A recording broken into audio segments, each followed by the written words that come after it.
আর দেখতে দেখতে চলে আসলো আমাদের বাড়ি যাওয়ার দিন। আর যাওয়ার পথে একটা সুন্দর ভিউ পয়েন্ট পড়েছিল, জাস্ট ভিউটা দেখো। আর এখানে যা জোরে হাওয়া হচ্ছিল না, কি বলবো, মানে জাস্ট অসাম লাগছিল এখান থেকে দেখতে। আর আমরা ওখানে অনেকগুলো ছবি আর ভিডিও ক্লিপ নিয়ে নিয়েছিলাম। আর তারপরে হাওয়াটাও এনজয় করছিলাম। আর তারপর আমরা ওখান থেকে সোজা পৌঁছে গেছিলাম শিলিগুড়ি, সেখানকার ভাড়াটা নেওয়া হয়নি। আর তারপর সোজা উঠে গেছিলাম বাসে।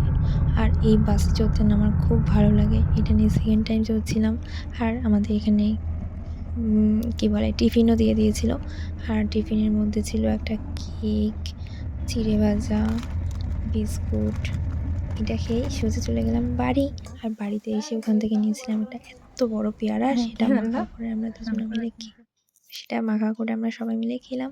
তো ভিডিওটা ভালো লাগলে অবশ্যই সাবস্ক্রাইব করে দিও। টাটা।